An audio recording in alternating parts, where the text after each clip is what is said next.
What's going on, YouTube? Trucking in life here one more time, guys. Guys and gals and girls and guys. Yeah. Look, real quick. It's a short video, guys. I'm trying to get back on YouTube. I'm trying to shoot what I could do. Camera's not working too good right now. Cause I ain't used to it so long. It ain't working out too good. So I'm shooting from my phone. I'm still gonna make a video updating my status of what's going on with your boy out here. But anyway, this video right here is it's kind of toward a comment or a question I had, guys. Question/comment about Intermodal. Like, why do people put up with it? Why do you do it if it's so hard or whatever? And look, there's different ways I could explain this, but I try to explain it on a neutral way, so that way it won't just address the question or the comment, but actually kind of answer any other possible questions you may have. So look, a lot of times people do rail yards. I know the reason I've partaked in rail yards because it gives me home every day. I don't want to do over the road. I have done over the road before, and I don't want to do it. Now, no knock to anybody who want to do it. I just don't like doing it. So, rail yard selling point where they get you home every day.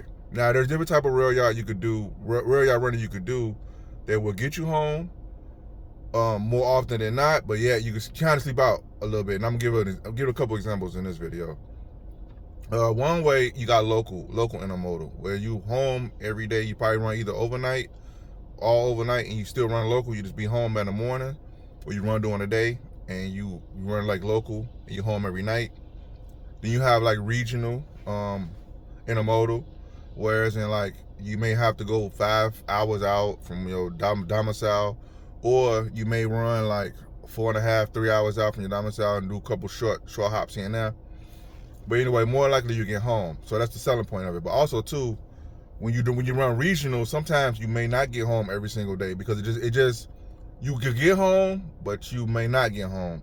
And guys don't mind this because it's better than being out 4 or 5 weeks. You come home for like 1 day for every week you out. So some guys don't mind it. Me personally, I don't care if I go home for 1 hour. I'm going home. That's just me. But how this may look is you may go 4 or 5, maybe 6 hours out. Let's say 5.5 hours out. Let's just say 5 hours out to make it more realistic. And you come back, let's say you run out and you come back, you probably got like 2 hours left on your clock, on your DOT clock. For those who non-truckers out here who watch the channel, you got 14 hours running a day, right? You got your big day rule, but that's an exception. That's not the rule. Which you're able to run 16 hours in 1 day, I think. But that's only like under extenuating circumstances. But anyway, I digress. But anyway, so you have 2 hours, you have a couple hours left on your clock now. You run it, let's say it's Monday. You leave out, you come back, you got a couple hours left, and you may, by the time you drop that load off in the rail yard, it depends on what kind of rail yard you're doing. If you're doing 40s and 20s, you may have to do the leg work. You might have to drop the box off over here, take the chassis over there. But now that's more time into your 14. Or if you got 53s, you may have to go back to the rail yard that's way on the other side of town, and you may park your truck on this side of town. So now you got to factor all that time in, all that time. So what some guys would do is they would, instead of them going home, for example, let's say they come back into the city, they drop their container off, and then they about to go park to their parking spot. They think about it. Well, if I go, it's gonna take me about 30 minutes to get to the parking spot. Now, from my parking spot home, my personal car, it's gonna take me like an hour to get there. So like an hour and a half right there. They gotta do the same thing in the morning.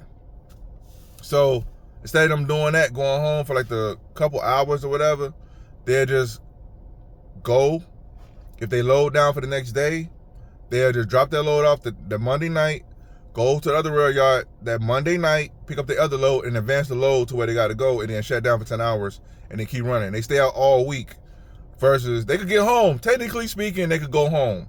But financially, it don't make sense to go home because at the end of the day, all that gas and traveling back and all that diesel you burning traveling back and forth is all accounted for.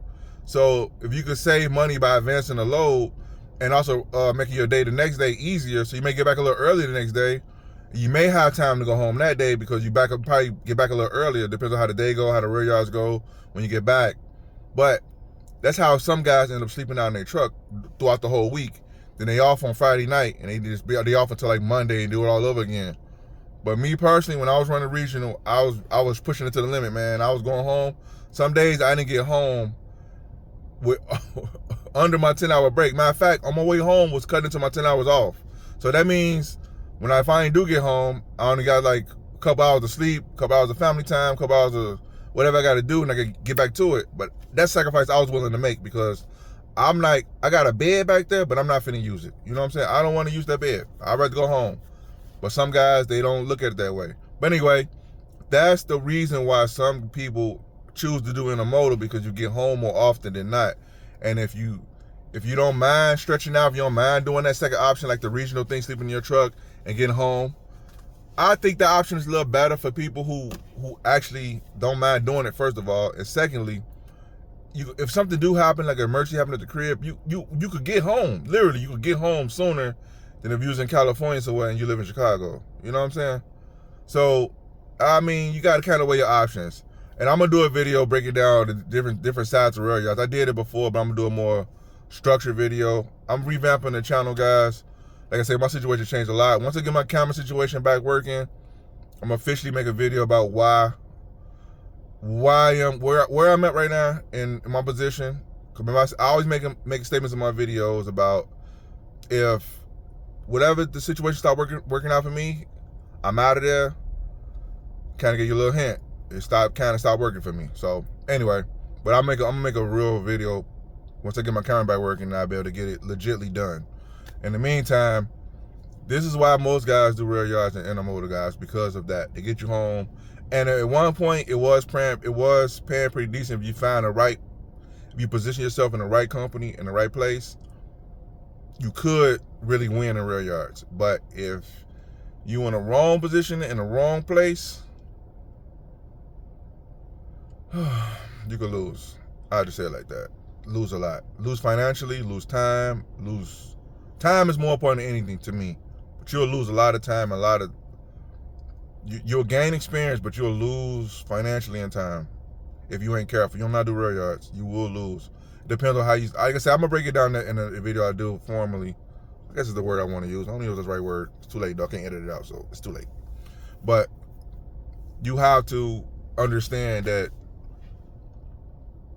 people have different reasons for why they truck the way they truck, and hopefully this gave a little clarity to why most people that do intermodal do it for these reasons. Some people, like I told you, I did one video short, you have floaters. So some people just float along. Hey, whatever they get hired, they just go. But for the most part, a lot of guys, including this boy here, I did rail yacht because of the local time and possibly getting home every day. That was more important to me. So anyway, YouTube, hope this video was helpful. Give you a little understanding of what's going on around here. See you guys next video. Peace.